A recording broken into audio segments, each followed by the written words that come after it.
अस्सलाम वालेकुम friends, welcome to Urdu novels audio YouTube channel.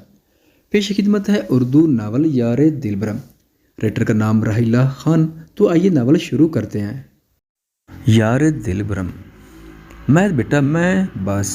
महद की धाड़ हवेली के दरो दीवार से टकरा कर गूंज उठी थी कि सब हड़ बढ़ा उठे जब भी शादाब ने महद की जानिब देखा, जिसकी खून आज शाम नजरें उसी पर जमी थी। शादाब को उसकी सुर्ख आंखों और चेहरे पर तनाव देखकर मामले की संगीनी का एहसास हुआ। लम्हा के हज़ारवें हिस्से में वो जान गया। तभी हवाइयाँ उड़ने उड़े चेहरे से महद को देख रहा था। मैं शम्मस के बारे मज़ीद बात नहीं करना चाहता दादा जान, इतनी सी बात आपको समझ नहीं आ रही। महद सख्त बर्फीले लहजे में बोला। इस दोनों शरारतबार निगाहें शादाब पर जमी थी। महद को इस रूम में देखकर इनफाल की जान निकलने के दर पे थी, जबकि बाकी सब भी हैरान परेशान महद का शदीद रिएक्शन देख रहे थे। उसके बर्फीले लहजे पर अयूब खान एहनत के मारे लब भेज गया। वो सब उसके गुस्से और जुनूनी तबीयत से वाकिफ थे। जब भी सब खामोशी इख्तियार किए हुए थे, जबकि अरसलान खान पेचुताब खा कर रह गए। ये क्या बदतमीजी है महद, वो दबे दबे लहजे में गुर रहा है। शम्मस खान के जिक्र पर मेरे मुंह से फूल जड़ने की तवक्को कर रहे हैं आप? महद ने गंभीर आवाज़ में अरसलान खान से इस्तफसार किया। वो अभी भी शादाब को देख रहा था, जैसे आंखों से शादाब को कत्ल कर देगा। उसकी गहरी आंखों में हाथ दर्जा सुर्खी बढ़ चुकी थी। ग्रे लेंस के अतराफ सुर्खी की लपेट में उसके शदीद गुस्से में होने की निशानदही कर रही थी। शादाब ने उसे देख हल्क तार किया और काली काल का बहाना घड़कर जल्दी से उठकर खारजी दरवाजे से निकल गया। महद की आग बरसाती निगाहों ने शादाब का दूर तक पीछा किया था। अरसलान खान ने तअस्सुफ से सर हिलाया। शादाब के जाते ही महद ने इनफाल को देखा, जो जरीन के पीछे छुपी हुई थी। वो आपका बहन हुई है। अरसलान खान ने गोया उसकी मालूमात में इजाफा किया। साला भी तो है।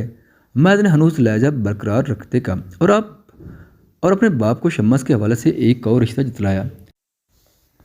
उसके रूबदार आवाज़ पर सब खामोश, फक्त उसे घूर रहे थे, जिसकी नज़रें अपनी बीवी पर मरकूज थी। जरीन ये मुझे खा जाएंगे। इनफाल जरीन के कान में सरगोशी नुमा बोली। मुझे भी यही लग रहा है। जरीन ने उसके हाथ पर हाथ धरते का, मुझे डर लग रहा है। इनफाल रुआन सी, क्या तुमने कोई शरारत की जो भाई ऐसे देख रहे हैं? जरीन ने इस्तफसार किया। नहीं, मुझे नहीं पता। वो बात गोल कर गई। अब क्या पता थी कि उसकी बेखबरी में दुपट्टा सर से सिरक जाने पर वो इतना शदीद रद्द-ए-अमल ज़ाहिर कर रहा है। तुम उनकी नज़रों से ओझल हो जाओ। जरीन ने इनफाल को तरकीब बताई। इनफाल ने हाँ में सरहते चोर नज़रों से उसे देखा, जिसकी सात निगाहें उसी पर जमी थी। ऐपी बेसख्ता इनफाल ने जोरजरी सी ली। आप जानते हो हमारे बीच नाचाकी की वजह ज़मीन खान है। अरसलान खान ने बावर करवाया, जबकि महद ने अबरूज कहे और इनफाल ने नज़रें हटाकर अपने बाप को देखा। यही वो लम्हा था जब इनफाल फुर्ती से अपनी जगह से उठी।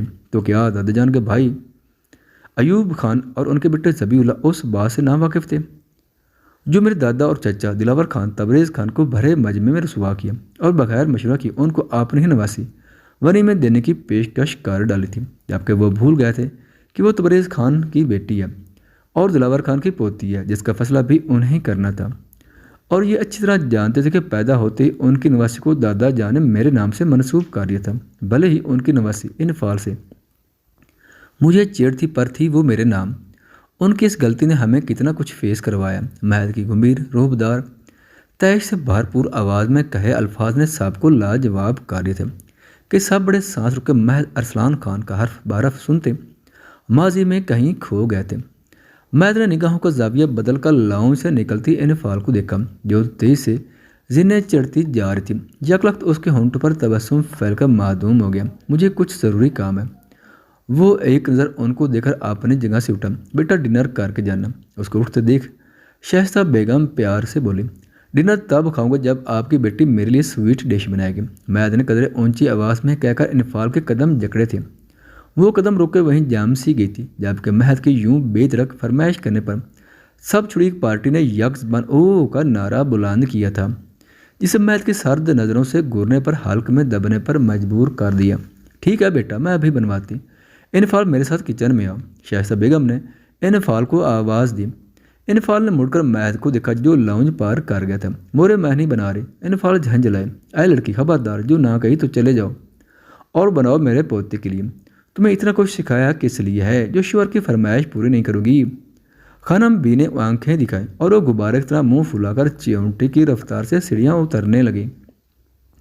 सादिया और रुमाना का बास नहीं चल रहा था, इन फाल को उठाकर हवेली से बाहर फेंक दे। महद बात सुनो। तेज से चुकती रुमाना ने फूली सांसों की महबैन महद को पुकारा। महद जो मर्दान खाने की जानिब बढ़ रहा था उसकी आवाज़ पर रुका। जस्ट शट अप, तुम्हारी कोई बात नहीं सुनी नहीं मैंने। महद ने मुड़कर उसे उंगली से वार्न करते भारी आवाज़ में कहा, मैं तुम्हारी दोस्त हूँ, तुम मुझसे ऐसे बात नहीं कर सकते। रुमाना दफ़ा हो जाओ यहाँ से, इससे पहले कि मैं तुम्हें खुद उठाकर हवेली से बाहर फेंकूँ। महद कहकर लंबे लंबे डाग बरता आगे बढ़ा। मैं इनफाल को जान से मार दूंगी, उसकी वजह से तुम मेरे साथ ऐसा कर रहे हो, मैं उसे ख़त्म कर दूंगी। महद वो वापस से बाहर होती चिल्लाए। महद के दूसरी बार तुझ करने पर रुमाना पागल सी होने लगी थी। तो वो दिन तुम्हारा भी आखिरी दिन होगा। अगर मेरी बीवी को खरोच भी आई तो मेरी बीवी से दूरी बनाए रखना रुमाना, वरना मैं तुम्हें ज़िंदा जला दूंगा, समझ आए? ज़िंदा जला दूंगा तुम्हें। मैं जुनूनी होता दाड़ा के रुमाना को एकदम से उसे खौफ महसूस हुआ था। उसकी आंखों से आंसू रवां थे, जबकि महद कहर बरसाती नज़रों से उसे वार करता अंदर बढ़ गया। कहो कैसे आना हुआ? ज़मीन खान शैतानी मुस्कुराहट लिए शम्मास को देखकर मूंछों को तोड़ता उसके मुकाबले बैठा। शम्मा ने सपाट नज़रों से उसे देखा था, जो उनकी ज़िंदगियों में जहर घोलने का सबब था, जिसके शैतानी दिमाग से आफरीदी खानदान बिखर कर रह गया था। शम्मास ने बगौर उसकी आंखों में झांका। इस ड्राइंग रूम में 3 नफूस थे। खावर ज़मीन खान के सब बंद को बाहर का रास्ता दिखा चुका था। ऐसे क्या देख रहे हो लड़के? ज़मीन खान को शम्मास की आंखों में झलकती नफरत और शोलों से खौफ महसूस हुआ था। तभी गुस्से से बोला, पहले तो वक्त डरवाया था पर तुम पर असर नदारद हुआ। अब मैं चाहता हूँ तुम मेरी राइफल से निकली गोली का मज़ा चखो। शम्मास ने गंभीर आवाज़ में बोलकर ज़मीन खान को खौफजदा कर दी थी। तुम ऐसा कुछ नहीं करोगे शम्मास खान। ज़मीन खान बराम हुआ था। कौन रोकेगा मुझे? तुम जिसकी खुद की टांगें कबर में है। शम्मास ने उसको तमस्खाना नज़रों से देखा। तुम्हारी इतनी हिम्मत, मेरे ही डेर पर मुझे ही धमकी दे रहे हो? ज़मीन खान ने गरज कर उठना चाहा। आवाज़ नीचे रखो, तुम्हारी तरफ पहले ही बहुत हिसाब है ज़मीन खान, फिर तुम अपने गुनाहों में मज़ीद इजाफा कर चुके हो और करते जा रहे हो। बस मेरा दिल अब इतना भी नरम नहीं कि तुम्हें मज़ीद छूट दे दूँ। अब तुम आराम करो जब तक मैं इलेक्शन में कामयाब होने पर मिठाई लेकर नहीं आता। शम्मास ने बर्फीले लहजे में कहती अपनी राइफल से उसकी टांग का निशाना लिया था। दर्द की शदीद लहर ज़मीन खान की टांग में उठी। उससे पहले कि वो हल्के बल चीखता, पीछे खड़े खावर का हाथ बार वक्त उसके मुंह पर जमा। उसकी चीखों का गला घोंट चुका था। दर्द की शिद्दत से ज़मीन खान झटपटा उठा। ज़मीन खान, मैं तुम्हें इतनी आसानी से नहीं मारना चाहता। तुम्हारे लिए स्पेशल इंतज़ाम किया हुआ है, पर तुम मुझे मजबूर कर रहे हो कि तुम्हें नकारा और माजूर करके बिस्तर पर बिठा दूँ ताकि तुम अपनी ज़िंदगी के आखिरी अयाम सुकून से गुजार सको। तो मुझे कोई दिक्कत नहीं, पर इसका मतलब ये नहीं कि तुम्हारी सज़ा में कमी होगी। सुकून अब तुम पर हराम है। तुम्हारा अंजाम मैंने सोच रखा है, इससे मैं कभी तुम्हें मारूम नहीं करूँगा। कहते शम्मास ने उसके बाजू का निशाना लिया था। ज़मीन खान तड़प उठा था। दर्द की शिद्दत से उसका पूरा वजूद कप कपा रहा था। खून मुतवातिर उसकी टांग और बाजू से बह रहा था और ज़मीन खान रेशा के मरीज की तरह लर्ज रहा था। अगली बार मेरे रास्ते में आए तो दूसरी बाजू और टांग काट कर रख दूंगा। शम्मास खुरदरी आवाज़ में दड़ा और उसे यूं ही छोड़कर खावर के साथ वहाँ से निकलता चला गया। उनके जाते ही शम्मास के आदमी जो ज़मीन खान के बंदों को नरगे में लिए हुए थे, फ़ौरन से पेशतर वो ज़मीन खान की जानिब बढ़े थे, जिस पर दर्द की शिद्दत से बेहोशी तारी हो गई थी। शादाब कहाँ है? महद की गंभीर आवाज़ गूंजी। सर, वो हवेली की बैक साइड पर मौजूद है। और वो मुलाजमा? सर, आपका अंदाज़ा ठीक था, वो अपना सामान लेकर भाग रही थी। हमारे आदमियों से पकड़कर तय खाने में बंद कर दिया। सिर्फ मुअद्दिबाना गोया हुआ, हम जिस तरफ शादाब है उस तरफ बुमर को छोड़ दो। महद सोफे के पोस्ट से टेक लगाया, एक हाथ सोफे के पोस्ट पर फैलाए और दूसरे हाथ की मुट्ठी भेजकर बैठा। बर्फीले लहजे में चट्टानों की सख्ती समोए बोला, क्या सर? सैफ ने हैरानगी से पूछा। सुनाई नहीं दिया? महद गरजा था कि सैफ की टांगें कप कपाने लगी। जी सर। ध्यान रहे बुमर उसका शिकार ना करे, अभी शादाब का जिंदा रहना ज़रूरी है। महद ने सख्त आवाज़ में कहकर मर्दान खाने के ड्राइंग रूम में से बाहर दाएं जानब बनी सीढ़ियों की जानिब कदम बढ़ाया, जबकि सैफ फ़ौरन से वहाँ से गायब हुआ। उस अगले चंद सेकंड में अपने सर के हुक्म की तामील करते मंजर से गायब होना था। शादाब हवेली की पिछली जानिब इज़्तिराबी कैफियत में मुबतला था। उसे अब डर भी था कि कहीं महद ने इन फाल की पिक लेते देख ना लिया हो। वो परेशानी के आलम में दाएं बाएं चक्कर काटता यही सोच रहा था कि एकदम से कुत्ते के भौंकने की आवाज़ है। शादाब ने मुड़कर देखा तो बूमर को खड़ा पाया। काले रंग का बड़ा शिकारी कुत्ता अपनी नज़रें शादाब पर जमाए बड़ी सी जबान निकाले खड़ा था। उसको देखकर शादाब के चेहरे पर खौफ के असरात नमूदार हुए। वो बूमर से अच्छी तरह वाकिफ था। यह मैद का शिकारी कुत्ता था जो इंतहा का ख़तरनाक था। लम्हे में अपने शिकार को नोच कर सीट लेता था, जो सिर्फ महद और सैफ के अलावा किसी से ना संभलता था।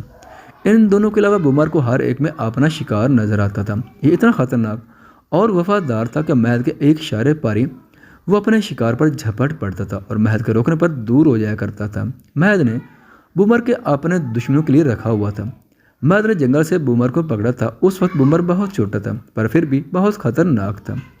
अक्सर शिकार पर जाते वक्त बूमर महद के पेश होता था। वो दूर से ही दुश्मन की बू सूंघ लेता था, जैसे शादाब की बगावत की बू सूंघ ली थी। बूमर ने शादाब की जानिब देख आवाज़ें निकाली, उस पर झटपना चाहा कि सूरत से शादाब ने दौड़ लगा दी। शादाब फुल स्पीड से दौड़ रहा था। उसके पीछे शिकारी कुत्ता अपनी ज़बान निकाले और मुसलसल भौंकता उसके करीब तर आता जा रहा था। कोई है, सैफ सैफ, पकड़ो अपने दरिंदे कुत्ते को। शादाब मुसलसल पुकारता भागता। उसका फ़ोन हाथ से छूटकर गिर चुका था। गार्ड गार्ड, कहाँ मार गए तुम सब? शादाब किसी को ना पाकर हल्के बल चिल्ला रहा था। बचाओ, कोई है, उस कुत्ते को पकड़ो। तभी बूमर जंप लगाकर शादाब पर झपटा था और उसके कमीज को मुंह में खींचकर फाड़ डाला था। बूमर उस पर झुका, शादाब के चेहरे को देख रहा था। तभी बड़ी अचानक से शादाब ने हिम्मत करके उसके मुंह पर टांग से वार किया और फटी कमीज के साथ उठ खड़ा हुआ और लड़खड़ते कदमों से भागना शुरू किया। बूमर भागता हुआ उसके पीछे लपका था। शादाब पसीनों पसीने खौफ से थर थराता अपनी जान बचाने की खातिर भाग रहा था। मैदान खाने की छत पर खड़ा महद इस सब वाक़े से महजूज हो रहा था। दिलकश मुस्कुराहट उसके लबों पर जमी थी। एकदम से उसे अपने जलते दिल पर ठंडी फुहार बरसती महसूस हुई थी। जब उसने कान में लगे एयरपोर्ट से सैफ को मुखातिब किया। इस दौरान निगाहें शादाब और बूमर पर ही जमा थी। सैफ, शादाब का फ़ोन उठाकर सारा डिटेल निकाल कर उसके टुकड़े कर दो। महद ने हुक्म सादर करते शादाब को देखा, जो अब जान बचाने की खातिर पूल में छलांग लगा चुका था। उसे देख महद का कहका बरजिस्ता था। वो शादाब को सजा देकर अब रिलैक्स फील कर रहा था। शादाब तेज से तैर कर पूल के वास्त में हो लिया था, जबकि बूमर अपनी ज़बान हिलाता पूल के अतराफ चक्कर लगा रहा था और मुसलसल भौंक रहा था। शादाब पूल में कूदकर बूमर को गुस्सा दिला चुका था। बूमर शिद्दत से भौंकता उसको नोचने के लिए उछल रहा था, जबकि शादाब की आहो बका जा रही थी। वो मुसलसल गार्ड को पुकार रहा था, जिन्हें सैफ महद के हुक्म पर मंजर से हटा चुका था। शादाब की तरफ देखने लायक था। वो रोनी सूरत लिए इर्द गिर्द किसी को मदद के लिए तलब कर रहा था। सर, काम हो गया है। जब इस सैफ की आवाज़ ने महद को मुतवज्जा किया। ठीक है, आप बूमर को ले जाओ। महद छत पर रेलिंग थमे शादाब को कहर बरसाती नज़रों से घूर रहा था। जब ही देखते देखते सैफ तेज से वहाँ आया। कहाँ मार गए थे तुम? तुम्हारा ये कुत्ता मेरी जान लेने वाला था। शादाब बुरी तरह सैफ पर जंघाड़ रहा था। सॉरी सर, पता नहीं कैसे बूमर का पिंजरा खुला रह गया था। सैफ बूमर का पट्टा थाम पर उसके सर पर हाथ फेरता शनत करता बोला, जबकि शादाब तनफ्फुर भरी नज़रों से उसे देख रहा था। ले जाओ इस कुत्ते को यहाँ से। शादाब फूली सांसों के माबान बोला, सर उठे, कुत्ता ना बोले, महद सर नाराज़ होंगे। सैफ ने शादाब से कहा, कुत्ते को कुत्ता ना बोलूँ तो और क्या बोलूँ? शादाब गुस्से से चीखा था।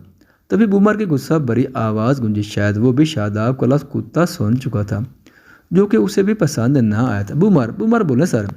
सैफ मुस्कुराहट दबाए बोला, दफ़ा हो जाओ इसे लेकर, वरना मैं उसे गोले से उड़ा दूंगा। शादाब ने घूर कर बूमर को देखा। सैफ बूमर का पट्टा थामे आगे बढ़ा। उनके कुछ दूरी पर जाते शादाब पानी से निकलकर बाहर खड़ा हुआ और अपनी हालत देखी। उसे फिर से कुत्ते पर गुस्सा आया। कमीना कुत्ता। शादाब चिथड़े उड़े कमीज के टुकड़े थामे बोला, बूमर को छोड़ो सैफ। महद ने फिर से हुक्म दिया, जिसकी तकमील करते सैफ ने बूमर को छोड़ा था कि वो फिर से ज़बान निकाल कर भौंकता शादाब की जानिब फुल रफ्तार से बढ़ा। जब ही शादाब ने खौफ से चीखते पीछे की जानिब कदम बढ़ाया और एक बार फिर से पूल में धड़ाम से गिरा था। अब की बार महद के कहके में सैफ का भी कहका शामिल था। अभी के लिए इतनी डोज बहुत है सैफ, ले जाओ बूमर को। पक्का सर, ले जाओ, सैफ ने मुस्कुराती आवाज़ में पूछा। पर महद की जानिब से खामोशी पाकर सैफ फौरन से आगे बढ़ा और शादाब की चिंगाड़ती आवाज़ पर कान बांध किए बूमर को लेकर मंजर से गायब हुआ। महद ने गहरी सांस भरी और घने बालों में हाथ फेरा। अब मोहतरमा नाज़िक जान, तुम्हारी बारी है, जो खुद से यूं लापरवाह हो जाती हो। तुमसे तुम्हें रात में अपने अंदाज से निपटूंगा। महर तखय्युल में इनफाल से गोया हुआ और सर झटक कर फ़ोन की जानिब मुतवज्जा हुआ, जहाँ हारिस कॉलिंग जगमगा रहा था।